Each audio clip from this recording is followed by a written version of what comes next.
Good morning, everybody, and welcome to the panel, Good Housing for All, Strategies for Social Eco-Transformation of the Housing Sector. I am Verena. I am a member of the organizing team of this conference, and I am very happy to moderate today this panel.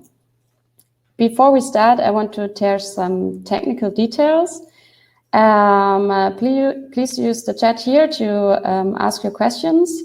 And you can also stay some comments, but please stay also appreciative, so don't use rude communication. If you want to discuss it more thoroughly, you can use the Discord channel, which Tom, my today IT support, will post in the chat. And also, if you need translation, you can also find the translation channel in Discord, as in all the other panels. Okay, now we come to the content. So this panel is about housing, and intuitively we know that housing is a very social issue. It is about our environment, and it's very crucial for our well-being. It's also connected to provisional infrastructure and therefore to ecological concerns. And in particular, with Corona, we could also see that housing is strongly a matter of social distribution and privileges. In this panel, we want to see how degrowth and other alternative living can look like. And as you know, the topic of the conference is strategies. We also want to know how we can get there. The panel has a particular focus on Vienna, so therefore it might miss a little bit the global perspective. But this was the purpose of this panel from the beginning onwards. And it will also be the kickoff of the consecutive sessions afterwards. For the purpose of this panel, I'm very happy to have all those wonderful panelists here.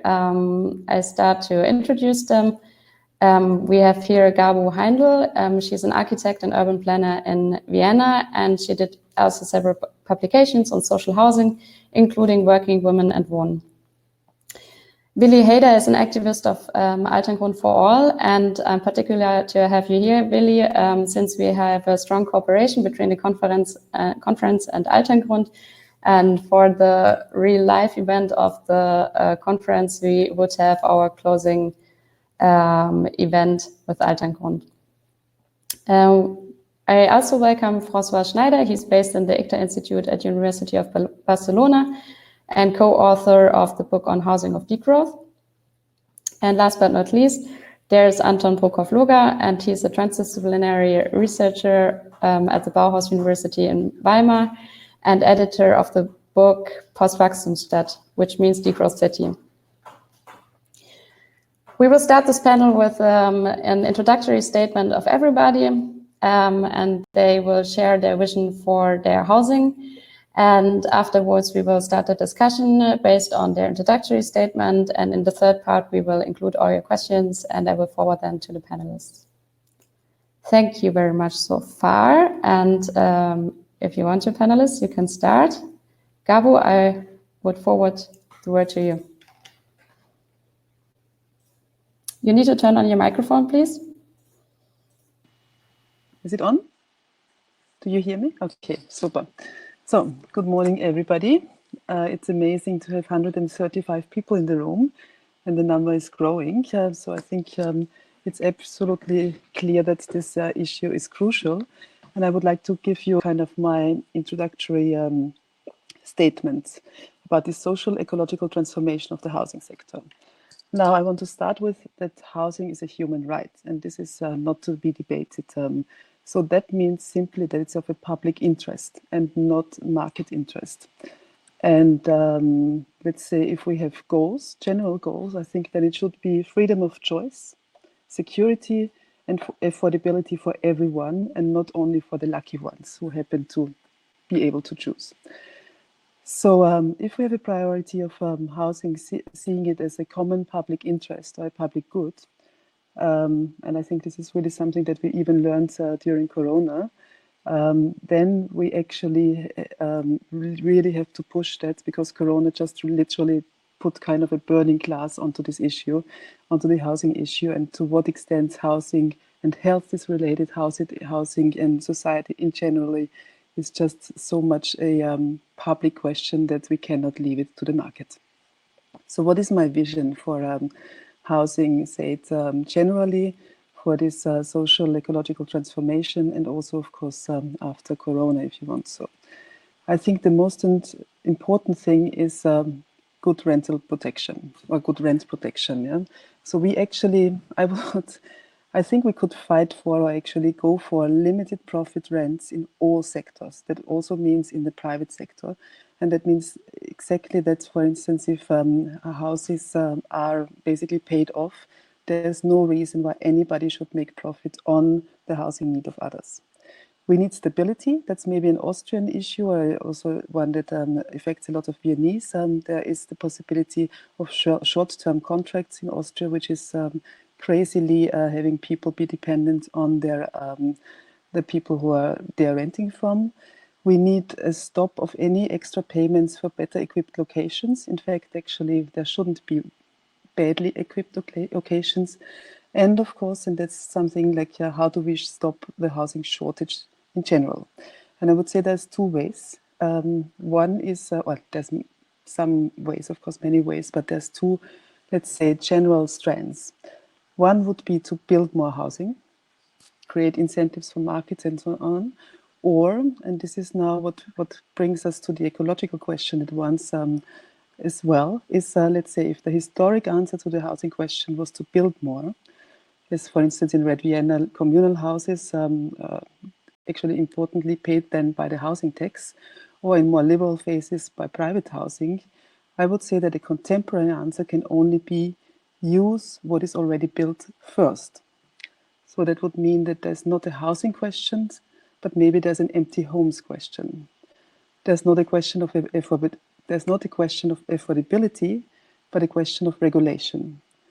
There's not a question of unequal distribution, but one of a fairer distribution. So what about second homes, Airbnb, misuse of housing, etc.?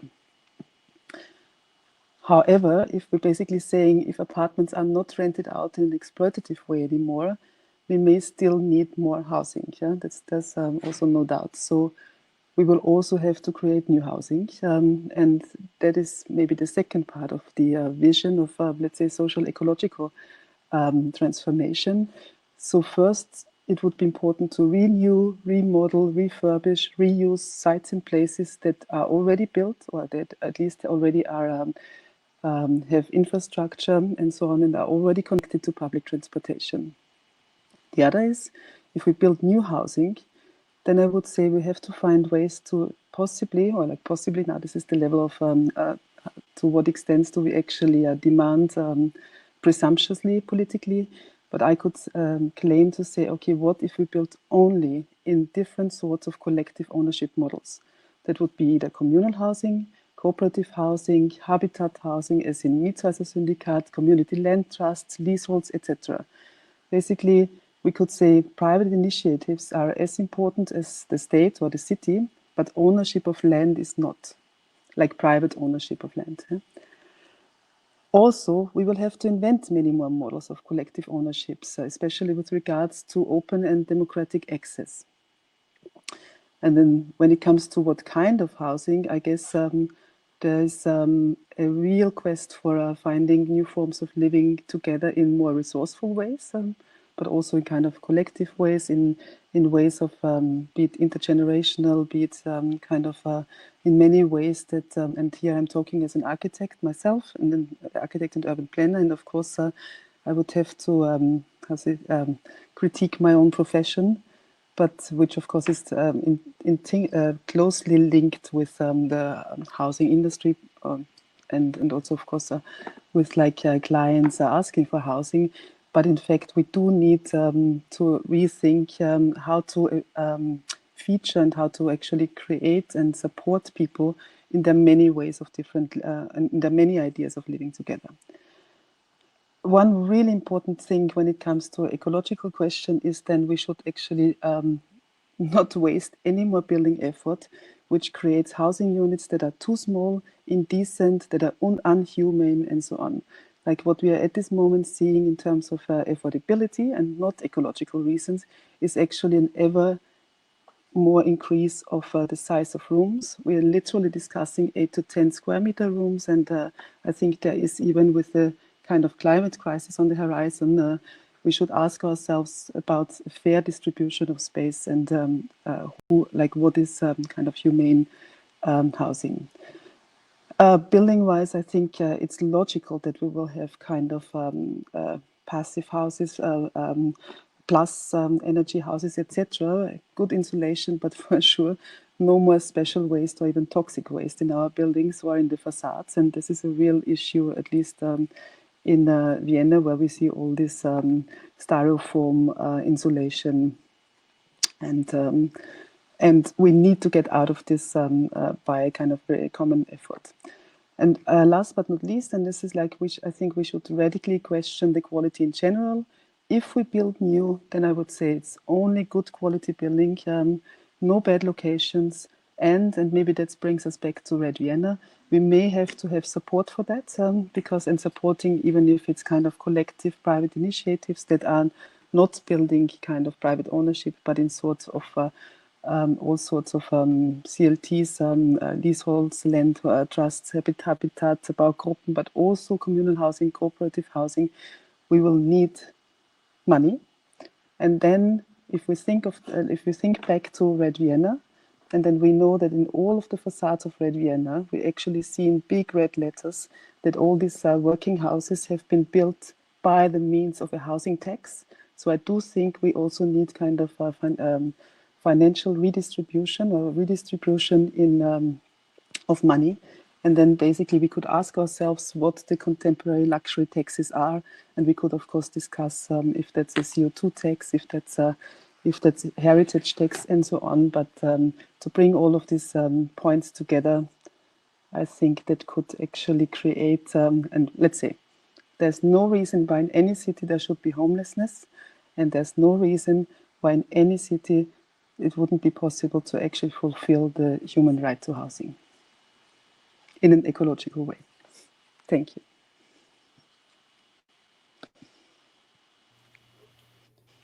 Thank you very much. Willi, do you want to continue? And please turn on your microphone. Yes. So welcome. My name is Willi Hejda. I'm an activist from Vienna. I'm active within Right to the City movement and within Alter Grund für alle. Alter Grund für alle is an initiative based on Alte DU. We are currently also affected by the corona measurements. So at the moment there's not much happening. Otherwise we would have hosted part of the Degrowth conference. I use they or them or no pronouns. And within our collective, we are trying to kind of see what is happening with the area. The Alterngrund is the biggest inner city development zone in Vienna between the districts 1 to 9. And so it's very unclear what will happen with a lot of the area, and we are trying to monitor this and intervene with this. And our goal is to create accessible housing, social space, community spaces, and to work towards a solidarity city. And this is what I will focus now on my first input. So maybe as a basic summarization, I think that the question of how to deal with space, and I'm not just talking about living space, but also space for work, for exchange, for community, for infrastructure of the city, is one of the core questions when we deal with the question of capitalism. If we look back, what happened with the establishment of capitalism, it was basically the destroying of the commons. And what we can see now in the way of how cities are commodified, it's actually the continuation of this tendency, like the destruction of public space, and to privatize more and more of what there is as community structures or public infrastructure. Yeah. this means that all these negative effects and all these ways of how oppression works are also something that is working within the logic of a city, within the logic of housing and space. So we can see how this intersection of patriarchal, of racist, of discriminatory politics, of capitalist politics are all affecting people when it comes to housing, to space, to all of this. Maybe connecting what was already said with the aspect of Corona and like COVID-19, there was like this really well said phrases like, how can you stay at home if you don't have a home? How can you wash your hands if you don't have running water? And I think if I think about like utopian city, also solidarity city, these are all things that are not questions anymore.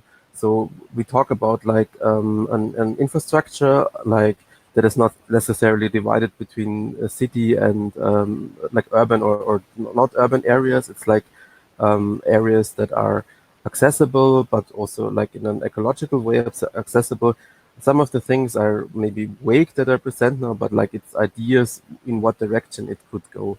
I think when we look at how the current model of like deciding on how to build and what to build and where to build is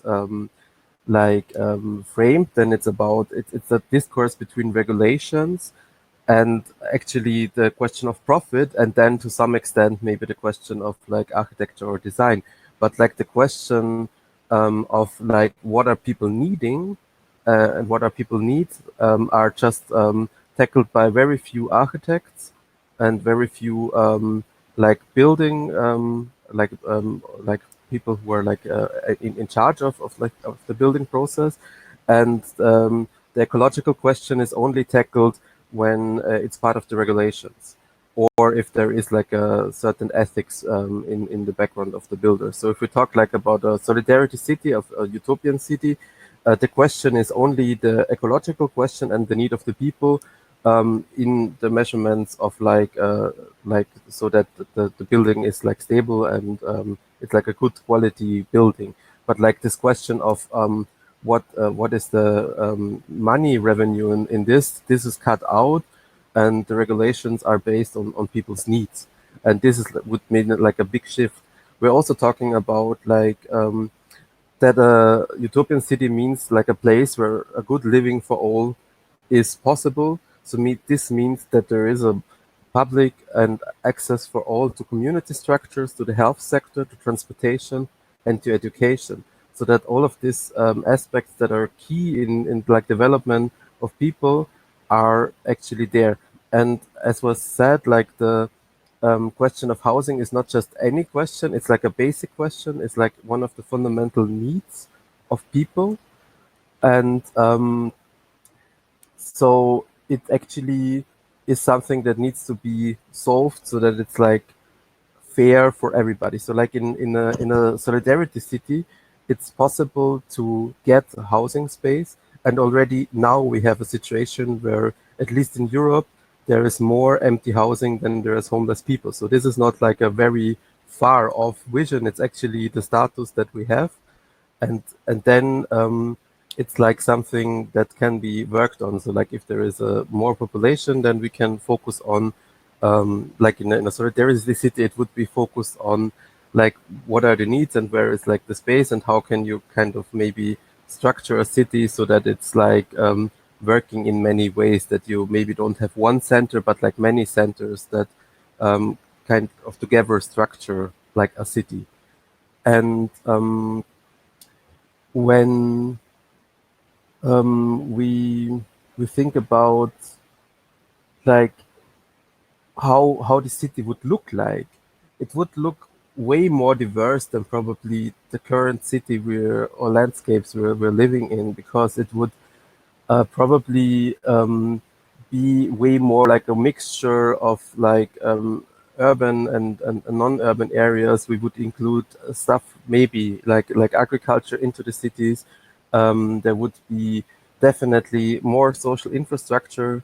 There would be for example, with transport, something like bikes for everybody that are just like there in the public space and that are maintained by solidarity infrastructures.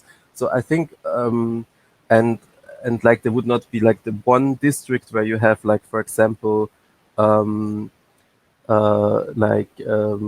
party culture, and then you have the district where you have the office or something. Like these things would be like interwoven within each other, and there could be like the like interaction between work and living and all of these things. And I think these models can be possible if we talk about demodification of like the whole sector, and about making the city or like all the housing and all the space as something that is where the people who are living in the area decide of like how the planning of the city works. I mean, even if you have a place where there is a lot of people and you have bad housing conditions, if you support them, or if like there is a structure of society that would support with the needs that people have, it would work way better than under the capitalist paradigm. So we need to think about these models. Yeah. Okay, that's my first input. Super. Thank you very much for this. Francois, do you maybe want to continue? Hello. And you have to click, you can start the presentation by yourself now. It should be uploaded. Where is it? Oh, yeah. So I'm going to talk about the values of housing for degrowth. Yeah, sorry, I have some problems with my computer. Okay, yeah.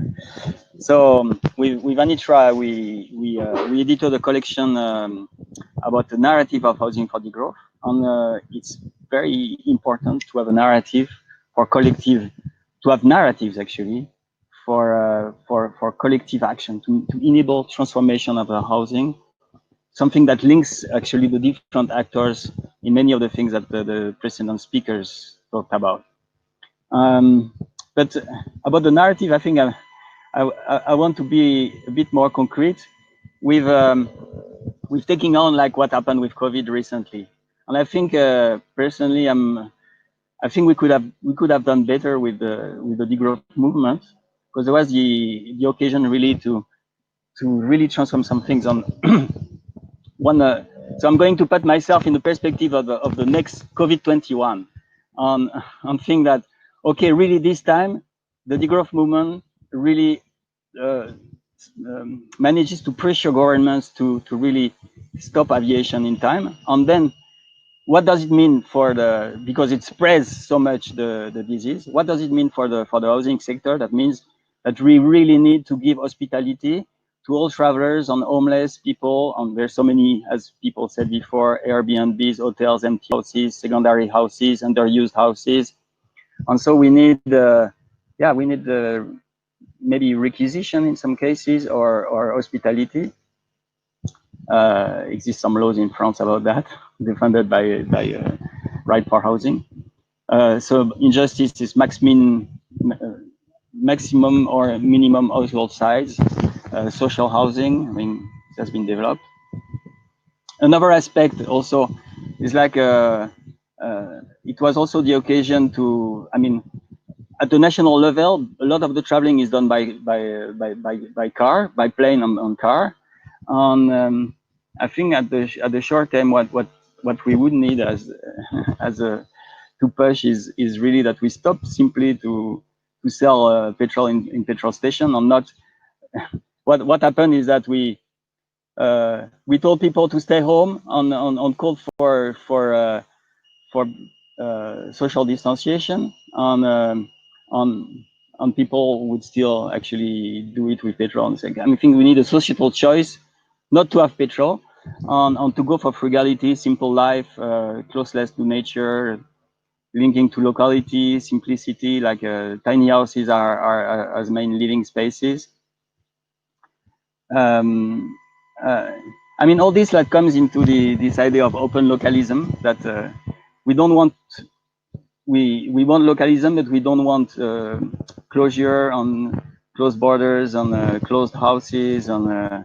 But I'm going to develop this later in the workshops.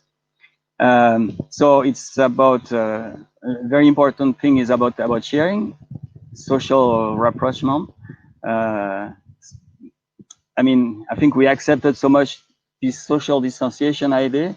On the idea is really to transform at the root the problem, and so houses and flat sharing are really key in this. That really on the at the locality there is solidarity, and that we share spaces on goods on. We talked about it. Also, quality and durable housing are really important. Like here, we renovate with clay. That is very, very good quality and durable. To improve living conditions. To also, it's about health and health services. Ecology is a very important part. Also, it's like we urbanize so much. I mean, a study in 2003 told about 600 square meter urbanized already. I mean, in terms of living spaces right now, it's per person, it's 40 square meter. There's so much we have urbanized, so that I think if we share on a simple way of living, on stop with so many secondary houses and so on, we can really reduce the space. Well, it's also about eco housing, food production close by. This I can talk more later.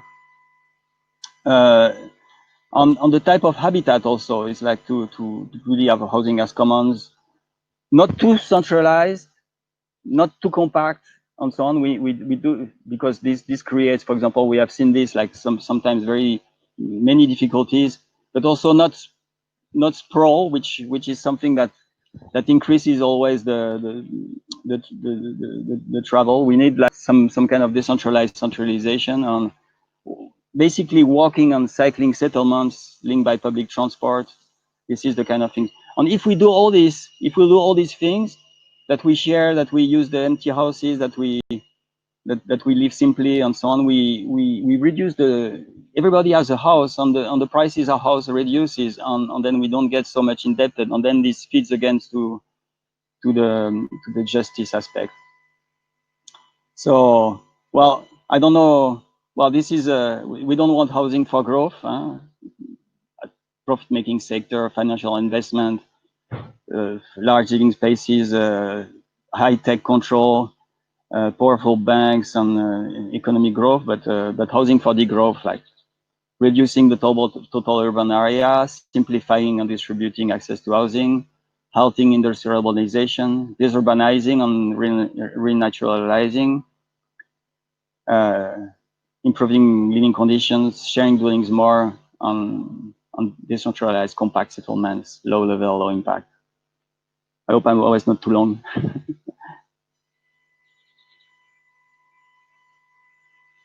Is it okay? Yes, yeah.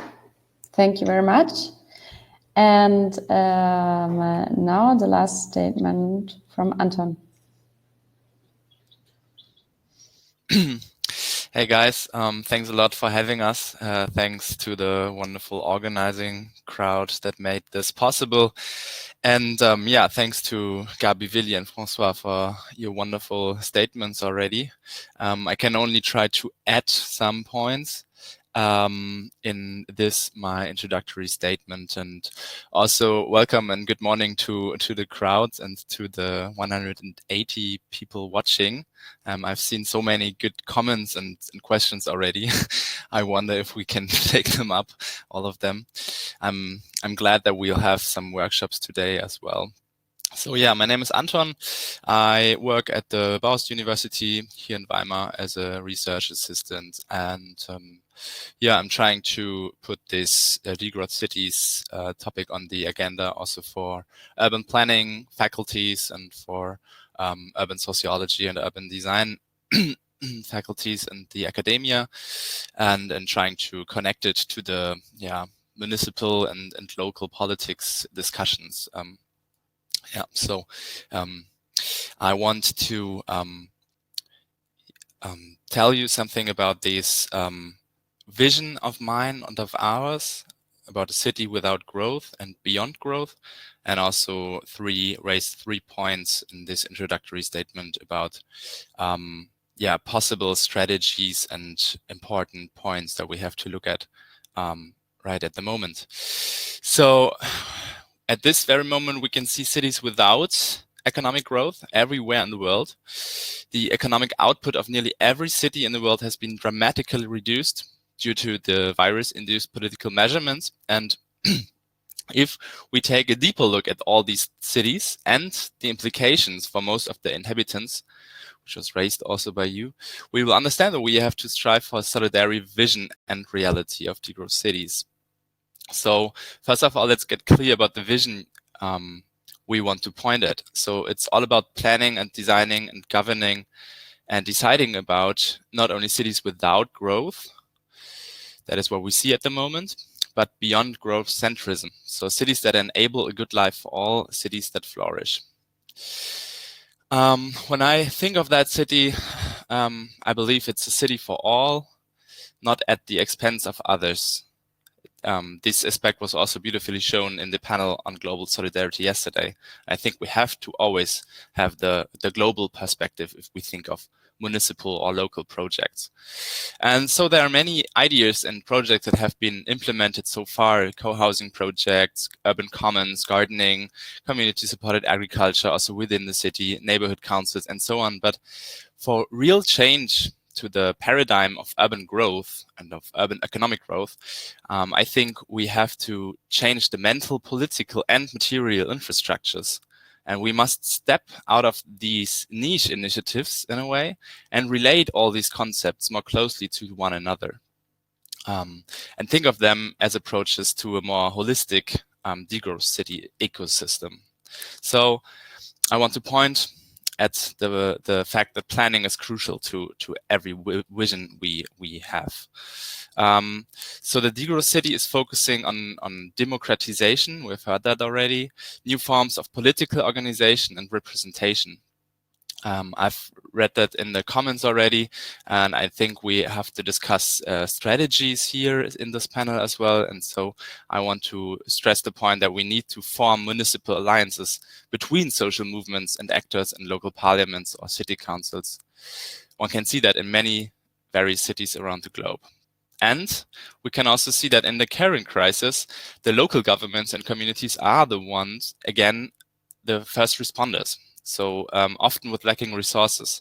But even within these limited budgets, cities have been taking these bold measures to address the current crisis. And it seems as if especially cities and municipal actors are the actors that are at least able to respond to this question: how do we want to live together today and tomorrow? So cities are most commonly referred to as dwelling places, although they are definitely more than that. They are places of consumption, they are places of economic profit and state control, but also of resistance and social movements.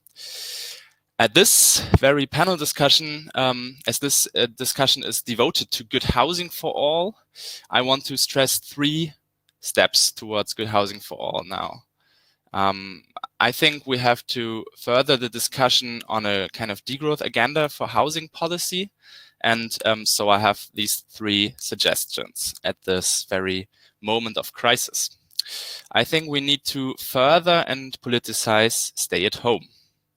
It was mentioned by all of the 3 other panelists before, but I think we really have to further that. We have to politicize stay at home. So the base of our commitment for good housing, for degrowth housing policies, must be rooted in solidarity with homeless people, with solidarity with the evicted, in light of the fact that all these containment measures shed light for the first time ever on the living conditions for many, many people also in the global north that are really not good. So for asylum seekers, for homeless, for the working poor. So we must see that there's a risk of a large number of tenants being evicted, and that this risk is pretty high. Those with low middle incomes who are employed in the private sector are the most affected. And I think we have to be aware of the fact that, especially in the next month to come, there is a high possibility that there will be thousands or millions of evictions taking place everywhere in cities around the globe. Hence, a degrowth perspective, to my mind, must always take the point of view of the right to the city as the right to urban life and to centrality, to places of encounter and exchange. So the first point is we have to secure the rights of the weak, the most vulnerable groups, and build alliances to build towards a right to the city from a degrowth perspective. Then my second point would be that we have to really wed ecology with social justice in order to have a good response to the housing question. And Gabu mentioned that already. We have to really stop constructing. We have to stop building more and more houses everywhere. We have to respect planetary boundaries, and while at the same time providing good housing for all, which is safe, affordable, and sufficient. So to ensure spatial equality, we really have to look at stop sealing more and more surfaces and spaces within the city and outside the city's boundaries. So we have to, as degrowth agents, we have to not only discuss minimum and maximum wage, we have to also really politicize the residential space we are using, the inequalities they are. So we have to also look at minimum and maximum residential space, to my mind, and a fair redistribution of dwelling space. And I think we really have to prohibit construction of housing only meant to maximize profits, and therefore build alliances with the climate justice movement. And my third point would be that living is more than having enough money to pay the rent. We have to really think beyond housing in a narrow sense, and we have to build accessible infrastructures for all. So sharing spaces as well as resources. That meant also energy, mobility, health and care, solidarity city, food councils, and so on, so that these local or municipal infrastructures are not managed and owned by companies anymore, but by local communities represented by the state or beyond the state. Beyond the local state, I mean also like organized as urban commons. That was questioned in the comments already. So we have to overcome fragmentation in that sense, so that co-housing projects, community gardens, and so on have to build flourishing networks to overcome the growth paradigm in the city. So what we should aim at is a city for people and not for profits, and preventing, even prohibiting profit maximization. And our goal should be that no one earns money with urbanity, with centrality, and so on. And so I suggest that our common horizon for a good housing for all has to necessarily include striving for democratization, for decommodification and re-municipalization, and the socialization of the city. Thanks.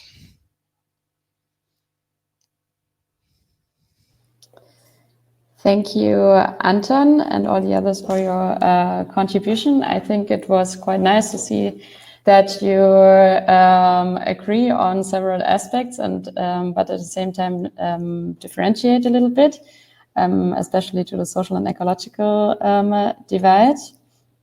Francois, I would first come back to you.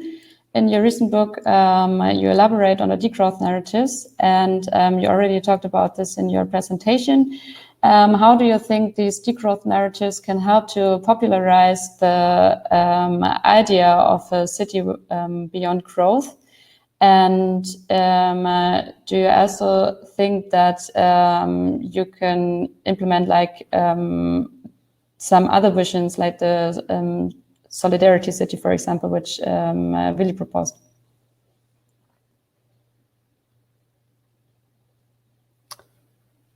You don't have you cannot hear anything, or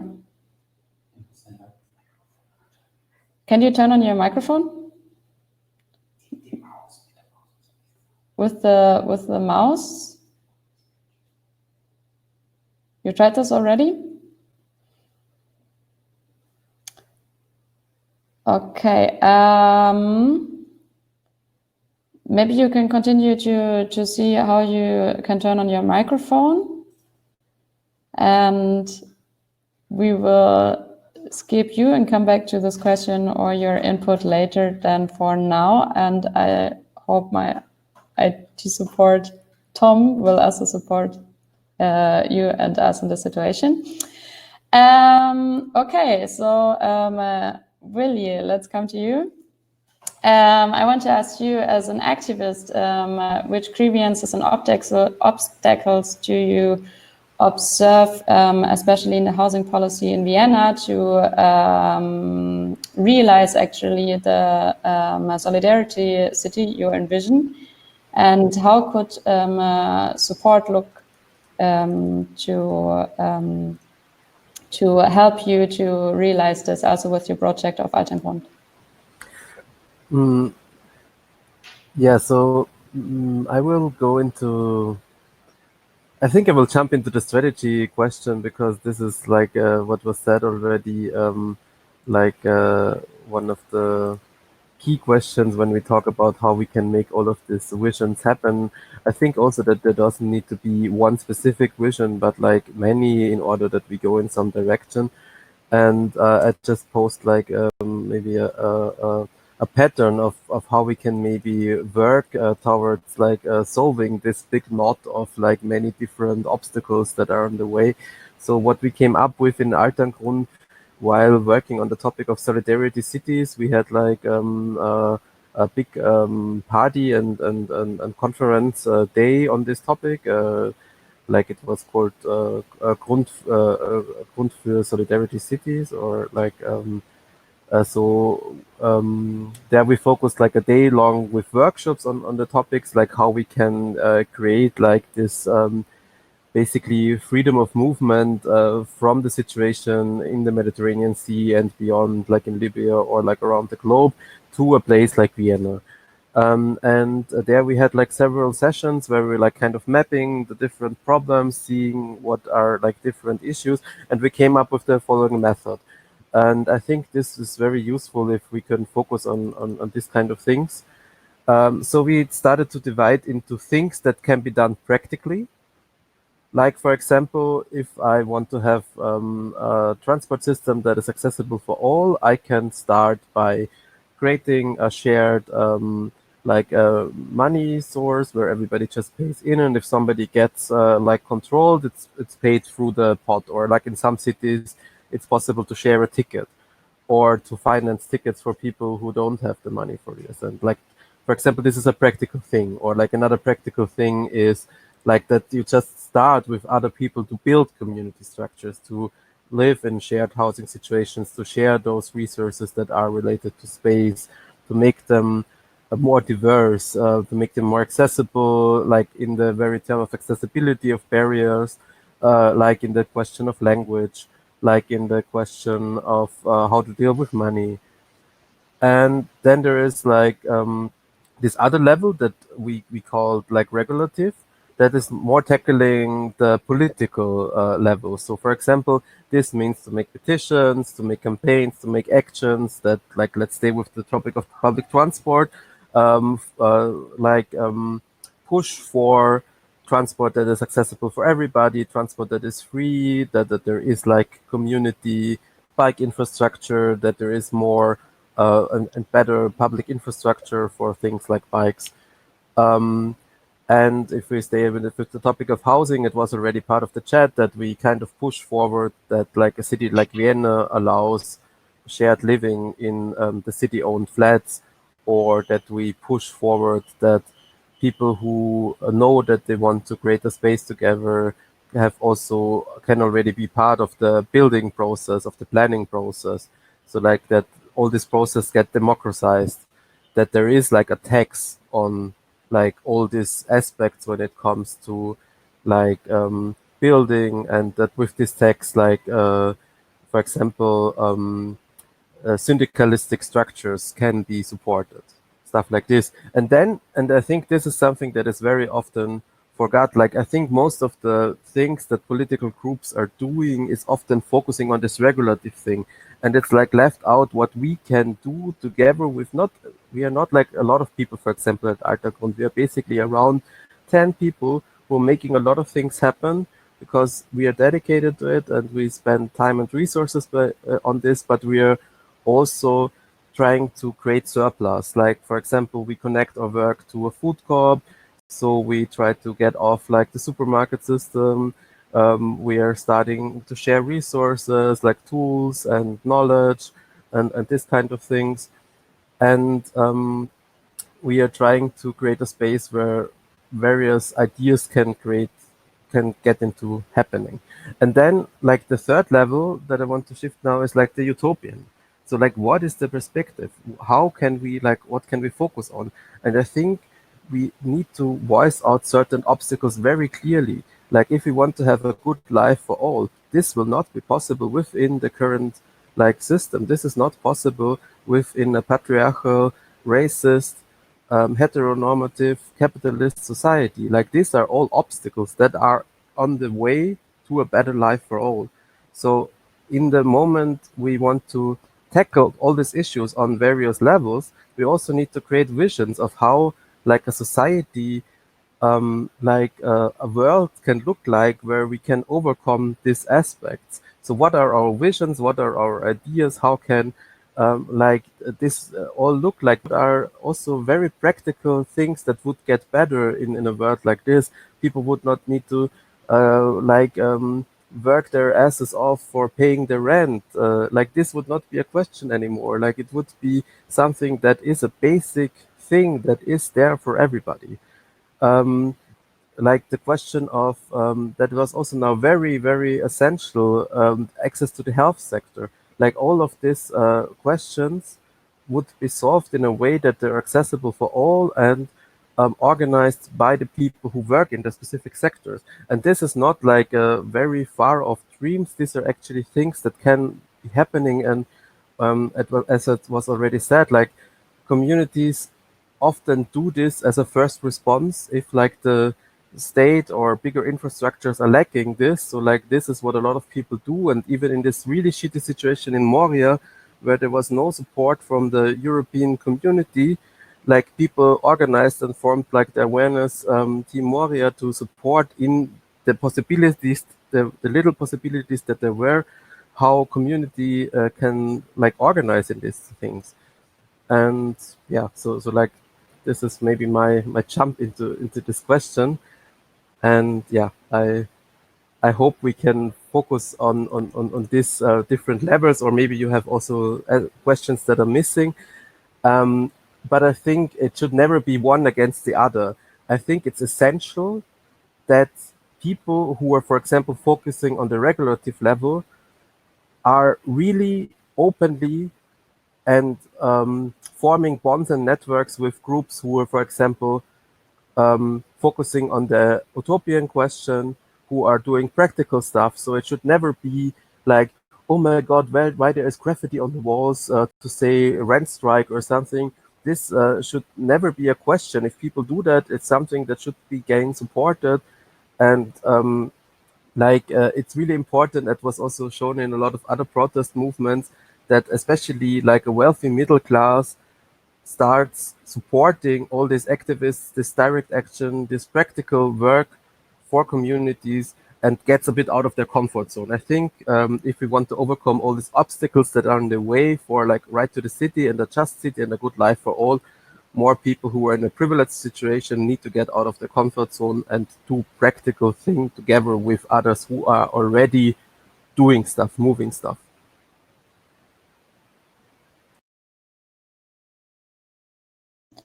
Okay, thank you very much, Willi, for your perspective on the practical side. For me, it sounds very much that you also promote the cultural aspect of activism and direct action within your neighborhood and within the city, and how this also contributes to the culture of the city and to the good living for all.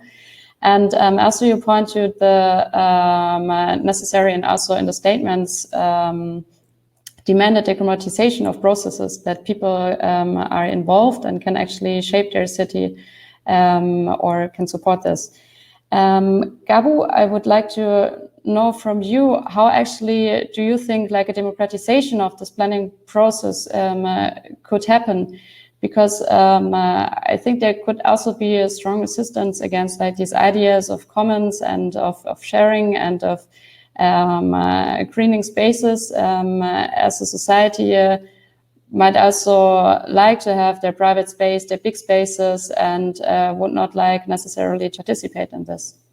Is this an obstacle, and how do you think you or we or whoever different actors can tackle this? Thank you. Well, actually, the book that I'm just finishing is actually based on radical democracy in architecture and urban planning, and I guess what I sketch out there is different ways to democratization, or more democratization, which actually radical democracy is about exactly in the moments of a crisis of democracy, which actually the economic crisis threatens democracy, the kind of ecological crisis threatens democracy, and of course COVID-19 does the same again. So we have like multiple crises that do that. So while we may be told that this is not the time to democratize, this is not the time and so on, we have to actually quest to exactly demand for even more. And having said that, there is different ways of, like, let's say if we start with the very simple concept of accessibility. And this is what I wanted to also sketch out in the very beginning. I think one idea of like basic democracy is the right to vote, but also, of course, the right to actually have access to everything that a city life is about. And this is also about free choice, about really kind of no discrimination of people whatsoever. Then it was already mentioned, idea of sanctuary cities, or like really being open and having like welcoming everybody, like everybody who is in the city is in the city. Now, when it comes to other levels of like active engagement in doing the city, which could be the other idea of like right to the city, the right to actually work on the cities, to be able to collaborate, to cooperate, to design, even to build it and so on, then I think we have to be I think there's many ways that city planning should actually absolutely kind of open ways for active engagement of citizens. And there's been so many tools and instruments. This is a pure matter of like getting rid, at least in Vienna, of paternalistic concept of like provisioning kind of infrastructures. But we also have to consider that there is, when it comes to a big scale, or like when it comes to actually a lot of people who may neither want to nor have the means at this moment, and then there I completely like I also follow a similar strategy of saying, okay, what can be done now?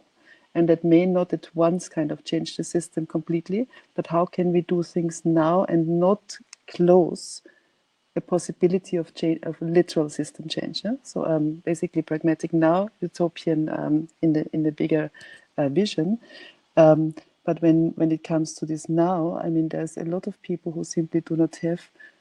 Actually, where I would disagree, or like add to Willy, is like I think we need to actually make sure that a lot of people finally find comfort zones, yeah, and don't have to ask them to get out of theirs, because I mean, and this is the difference between people who may have the luxury of like, let's get them out of their comfort zones, and others who may not have that at all, to actually be sure that people are comforted.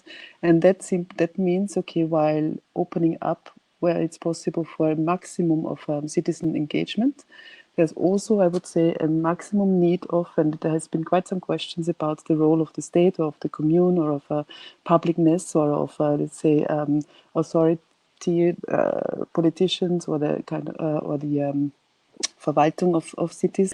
There is a need also of representation and of really taking responsibility to secure these spaces, yeah, for possible future engagement. But future engagement when people are stable, safe, when everybody has the luxury to possibly engage. And that really means literally left politics in terms of securing public space, in terms of securing social housing, not social housing, let's not even call it social housing, because all housing is social, yeah. Let's call it simply kind of a payable, affordable human housing for all, to kind of what is the best way to engage in politics, what's the best situation to actually be able to even like kind of engage in anything that is like any of this democratization is exactly that I have no existential threats. And that's what has to be also secured kind of with levels of or like from levels of responsibility, while for those who are in the comfort zone or who are kind of already who have the power and who have the energy and have the interest, certainly kind of to open up all spaces possible for engagement.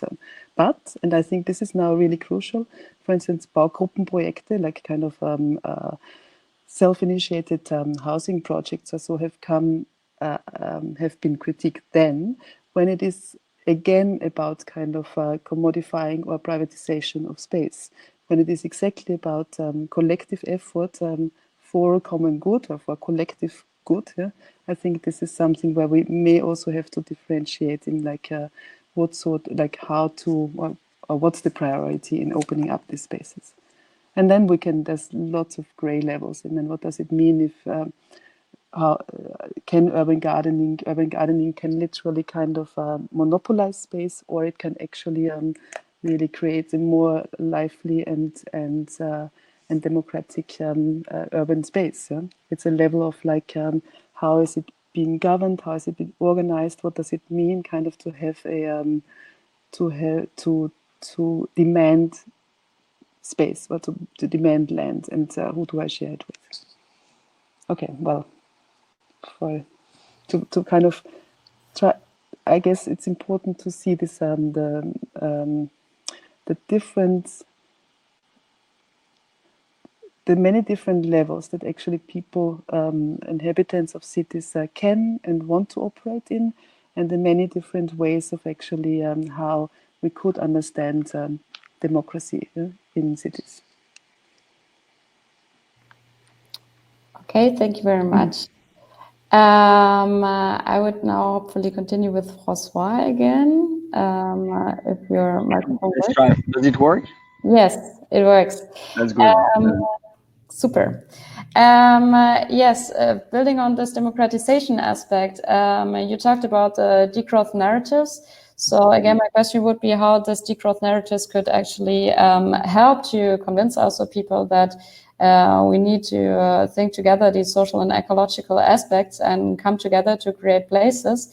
And an additional question to that would be also from the chat, how do you see the interlinkage then from the rural and the urban area, and how they can also like be an obstacle in the sense that, for example, cities are growing and therefore are have inherently growth, or how we can have like this relationship of like occupying new space and also let rural areas flourish. Yeah. So first about narratives. I think I said it, but narratives are really key for change. I mean, if there is no vision, if there is no collective vision, it's impossible to go out of the of the individual interest on people engaging in changes and so on. We have to believe in narratives, and it doesn't need to be one. They can be many different narratives that are interlinked. And we need to build them collectively with the different actors. I know many people focus on one aspect. For example, some people are fond of tiny houses. Other people will work on house sharing, and all these things are very important and useful. But we need to find the stories that link between all these very important actors and very important modes of actions. some people working in cities, some people working in the rural sectors, and so on. And so we do need everywhere to build these narratives on basically with group assemblies and so on going from one to the other, and also to experiment a lot.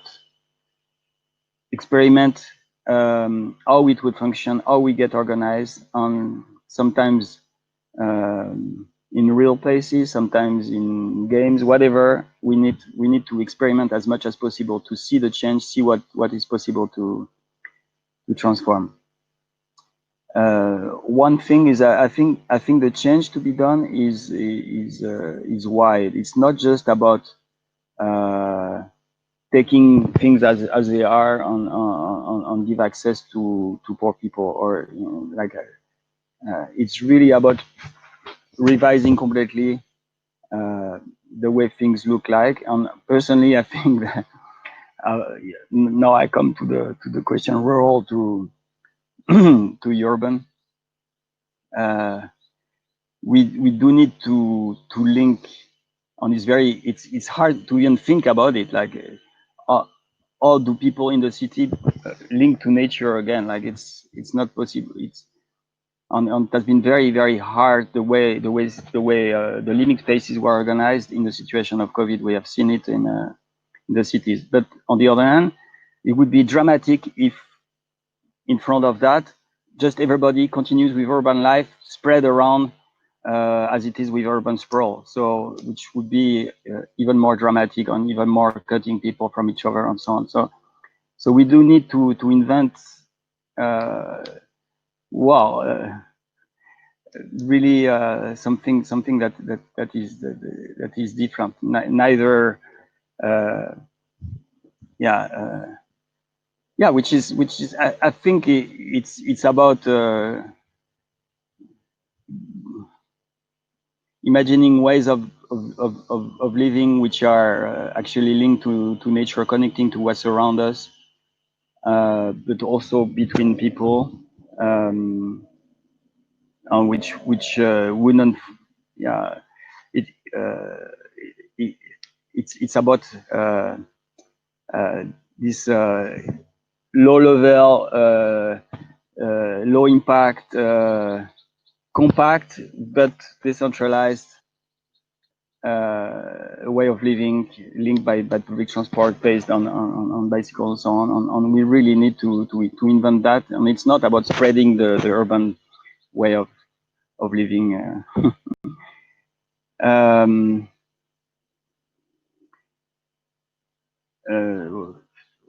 What else?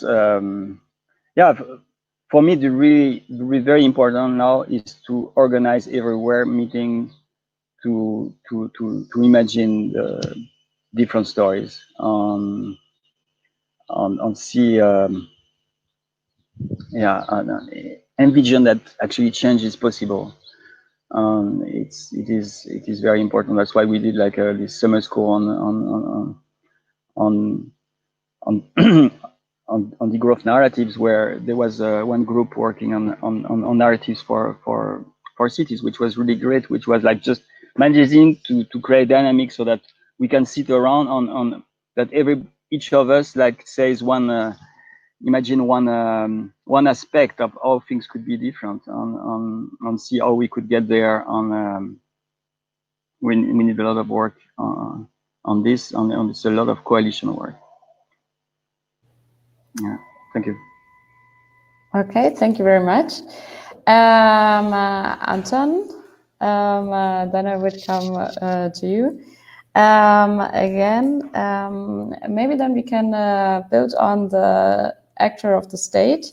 And you also promoted the democratization, decommodification, and decentralization, and I think one more D I forgot. And actually, I mean, we have, like Willy said, these local initiatives, and as Gabu said, these democratization approaches, and we might have strong narratives, but still there's also coercion. And of course, there are power struggles about this. You said basically that we should think beyond the state, but I still think that we cannot think without the state.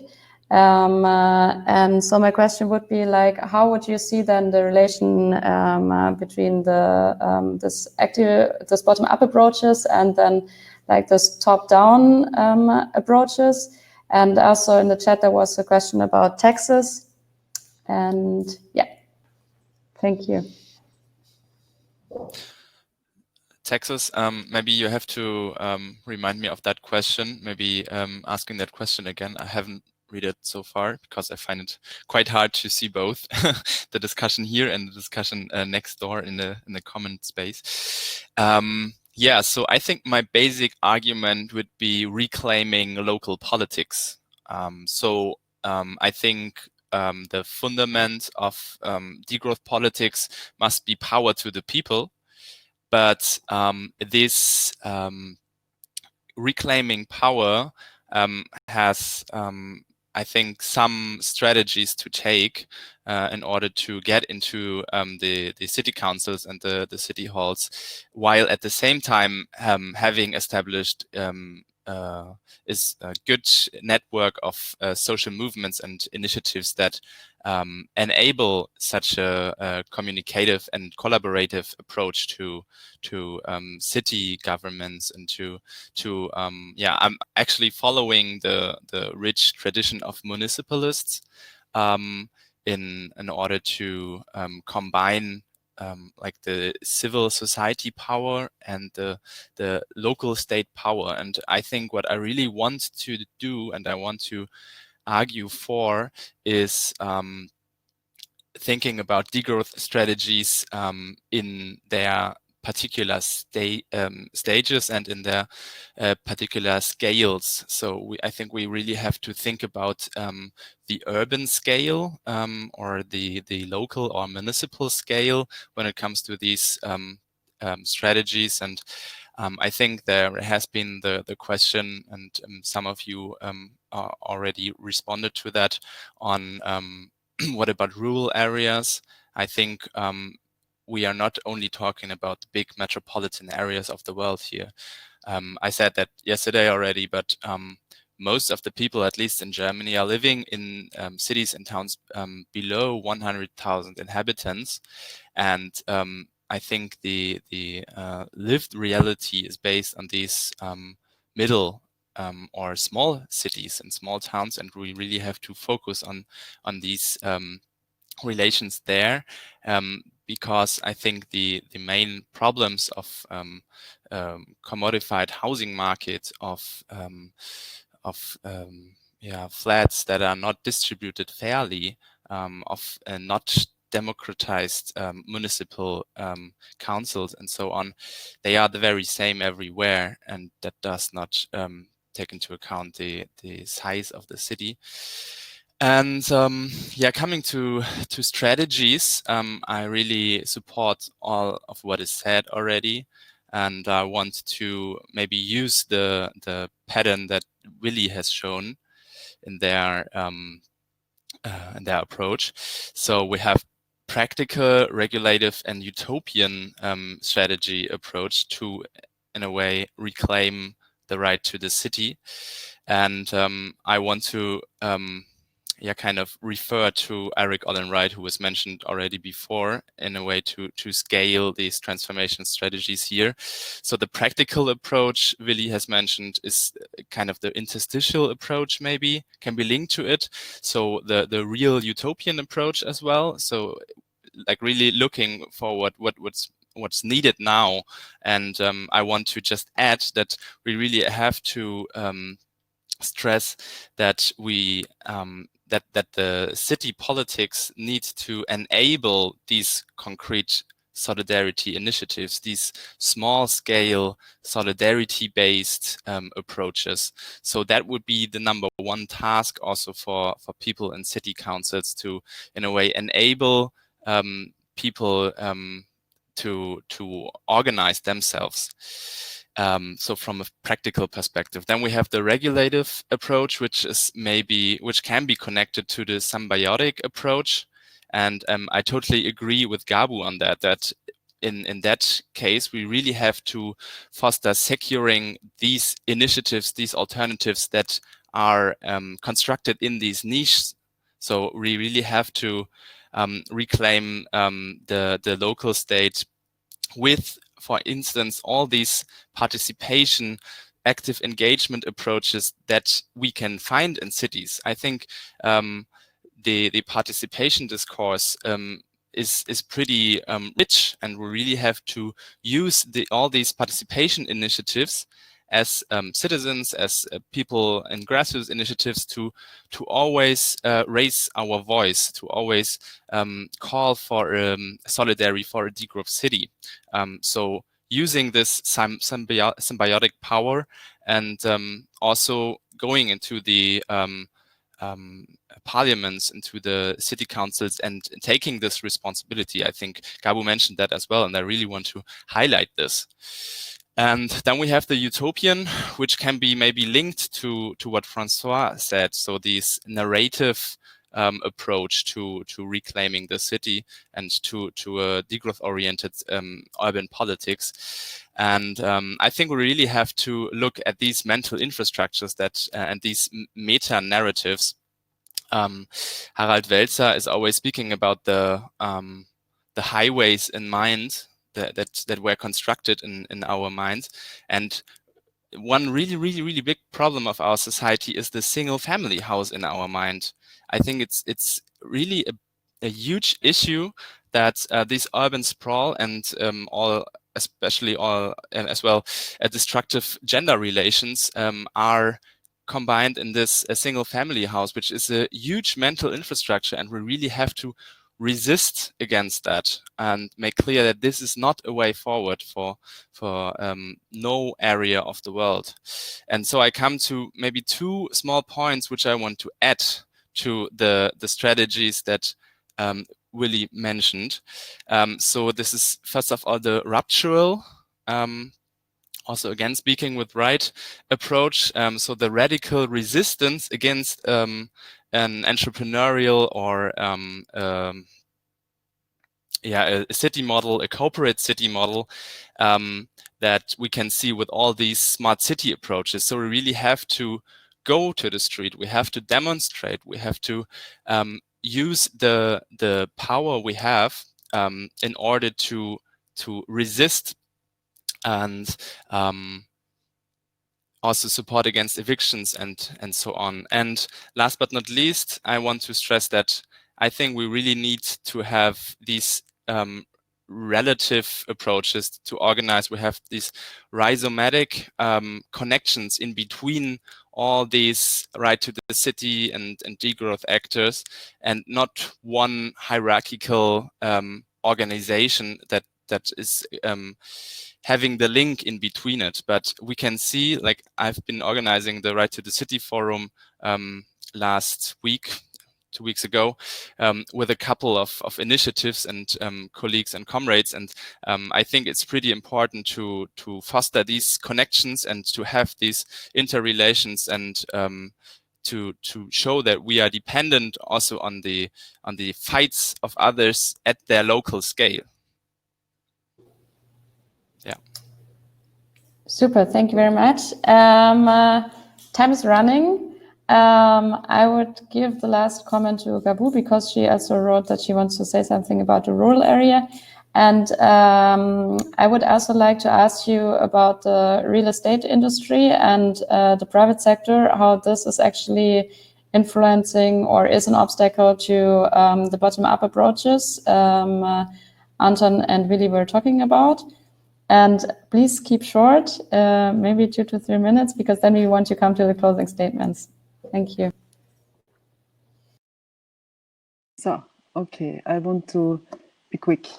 I mean, I think the real estate industry, maybe we can discuss it afterwards, but that was exactly what, for instance, our open letter was about. But actually, maybe I can just quickly talk about it. During COVID, we we wrote an open letter, like me and a colleague with like loads of people signing it, saying we need to get the real estate industry actually and into kind of the question of who is paying for the crisis, to actually make sure that it's not in good times that the real estate industry is actually profiting from housing, and then when it comes to bad times, the state or the like us kind of taxpayers are paying and supporting and helping out. But that's just one thing I wanted to actually mention, because there has been so much, a bit, I would say, too much romantic idea of solidarity in the room. And why I want to say this, like I've been also like working on solidarity for a long time, and when you do that, you can also see how right-wing politicians use the same word. Yeah, and they also would say kind of, okay, we need to be solidary to whom? And I think this is so, so crucial, and to actually make sure that solidarity, when it comes, like, for instance, to radical democracy theory, solidarity means you can only be solidary not to your family members, that's kind of family relations, yeah? But it's to people you don't know, like to actually strangers or to people who are not yours, yeah. And I think this also brings us to the question of like solidarity in rural areas. I think rural areas have really a high potential, of course, to being kind of self-sustainable and so on. But there's, at least from when I worked in rural areas, and I worked a lot in when actually rural areas realized they have no public space, yeah, or there's like, and public space is exactly needed in order to actually train solidarity with others, yeah. And it's in rural areas that we will actually see if the ecological question and, for instance, the migration questions will come together. If the ecological question and really solidarity questions come together, and it's not, and it's this kind of open localness maybe that Francois mentioned. But I think we have to be very clear that that maybe the combining factor is at the end public space. Yeah? That we have to secure to have public space, and public space also not preventing, or like basically having space for conflicts to happen. Yeah? And this would be maybe my last statement here, is like, I think if we want degrowth and if we want radical change, we cannot think it without conflict. Yeah? Degrowth means something has to be taken from somebody. Yeah? Degrowth means there has to be redistribution from somewhere to somewhere. Degrowth means, and this simply means that we really have to kind of acknowledge that it will not be a win-win situation for everyone, and to be very clear about, to differentiate, okay, and this is also what maybe radical democracy is about. Yes, it would first be about homeless person and not be about the luxury apartment. And since somebody asked, okay, how about inadequate housing? Why not start with luxury housing? Yeah? I think luxury housing is inadequate housing. Maybe that's like radical luxury housing. Yeah? Okay, well, handing over to you again. Thank you very much, also for this inspiring closing words. Yes, we would come now to the closing statements, and as we have not much time left, I would ask you to maybe say only 1 to 3 sentences. You can either answer freely on what have been said if something is still in your mind and you really want to get rid of it, or you can follow the question of what is your favorite strategy you already live in your home, in your professional life, in your activist life, or in your neighborhood for enabling a good city or a good life in a city for all. And please be short. Thank you.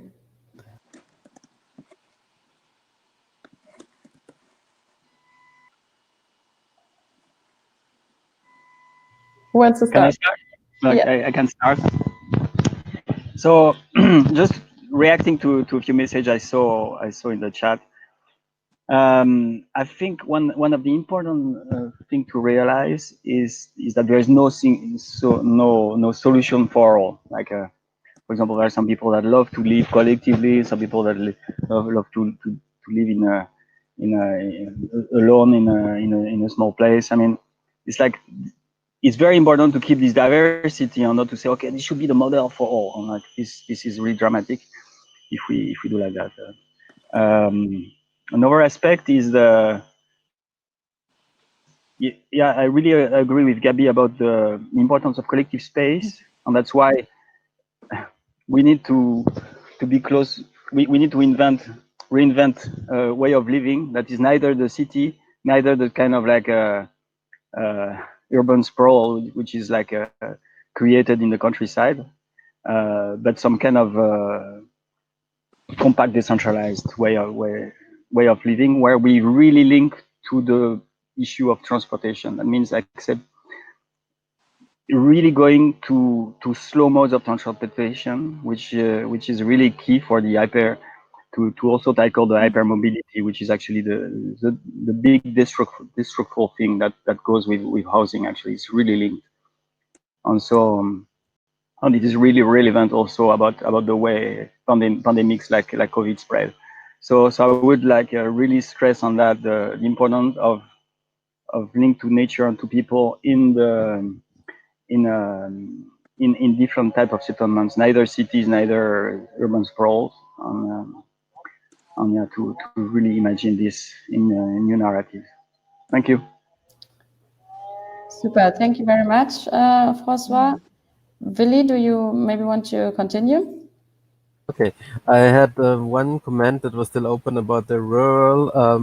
I think it's important to understand right to the city as not something that is focusing on cities, but like it's a theoretical approach and a practical approach also that focus on that space is needed for everybody and it needs to be accessible for everybody. And this is also like something that is about the rural areas.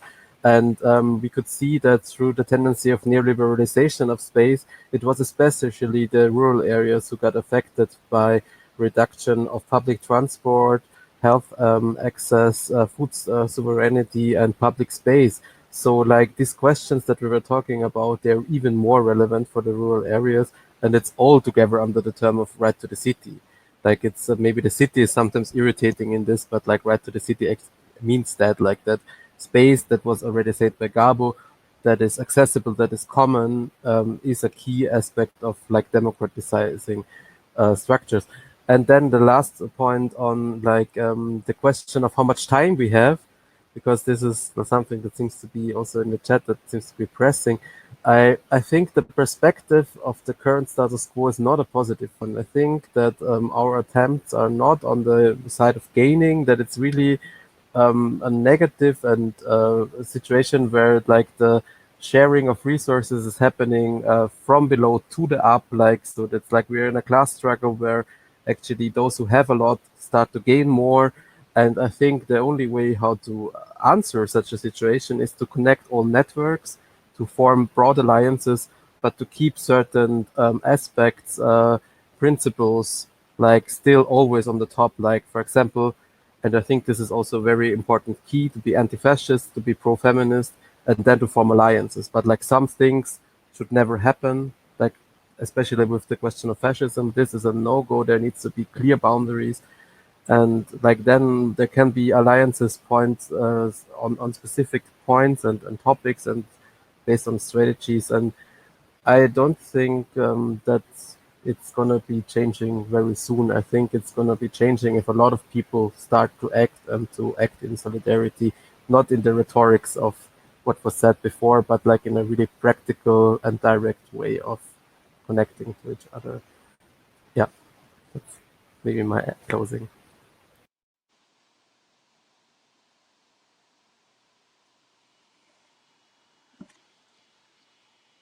You're still muted, Verena.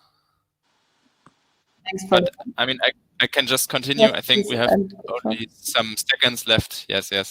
Yeah, I just want to stress what has been said already, and let's connect, let's stay in touch. And I think it's pretty important to think of housing not as a kind of housing question only in this pigeonhole thinking, but always relate to social infrastructure, and in order to realize the right to the city in a degrowth perspective, I think we have to build links and connections in between our local fights. And yeah, and I want to invite everyone to join the discussion on maybe forming a working group on municipal degrowth. I think I can post the link to the comments, and thank you all for the discussion. It was great. So I would forward the last word to Gabu. I thought I already had my last word. Okay. I just maybe want to respond because somebody said like, okay, mentioned the issue of war, and I think this is something that nobody wants to ever kind of get to. So that's why I like when I speak about conflict, then it's something that we need to kind of politically really engage in conflicts about distribution of space, and to actually do that sooner than later. And somebody mentioned how long will it actually take. It will be a long take, but it can be done simply every minute from now on. It can be super short, but also kind of it will have to have a long atem, a long breath in a way. Yeah.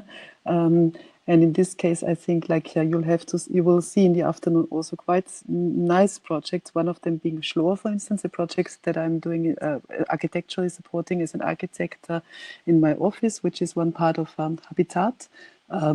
The Austrian version of Mietshäuser-Syndikat, or I've kind of supported a group to turn a whole house in Vienna 16th district into a one kitchen house, yeah, completely solidarity based, economically solidarity. I would say there's so many great ideas out there. Like what we need to really kind of, and this is the conflict that I'm talking about, we need to fight for the possibilities to actually change it. Like literally Habitat is buying out of the market places in order to kind of collect spaces, a ground to collectivize it. And in this sense, I think we haven't had time to really discuss that bottom-up, top-down kind of linkage, which I also really believe in. But most of all, we need a strong civic society that, and absolutely agree with Francois, we need the stories. Yeah, we need a kind of, we need to have a vision and a story to actually engage people and have them, like, the more there are, the better the kind of, more powerful the quest will be. Super, thank you very much. Thanks to all of you. I think it was a very great and inspiring panel. I hope the audience feel it too, that I kind of feel a motivation to go out there in the city and make the change happen you proposed so wonderfully. I also want to give a big thanks to Lisette and Hannah, who organized this panel and who communicated so well as preparation. Big thanks to you. It was really great to be part of this. I also want to thank my IT support, Tom, who you can see there's a little Degrowth sign in the middle. He did a great job too. And for the audience, if you are now eager to discuss all the topics which evolved here and much more, you can join the Discord channel. And I would also invite the speakers to join the discussion in Discord. And there you can also maybe answer some questions which could not be answered here with this restrictive time horizon. And I would also ask everybody to support us in crystallizing the knowledge and fill out the housing sheet because we want to create an outcome, and would be nice to if you share your impressions of the input you receive, and you can find the link in the chat now. So that's from my side too. I hope you can enjoy the last day of the conference. It has been great to have you on board, and I hope we all will continue to enjoy the conference. Thank you to everybody. Thanks.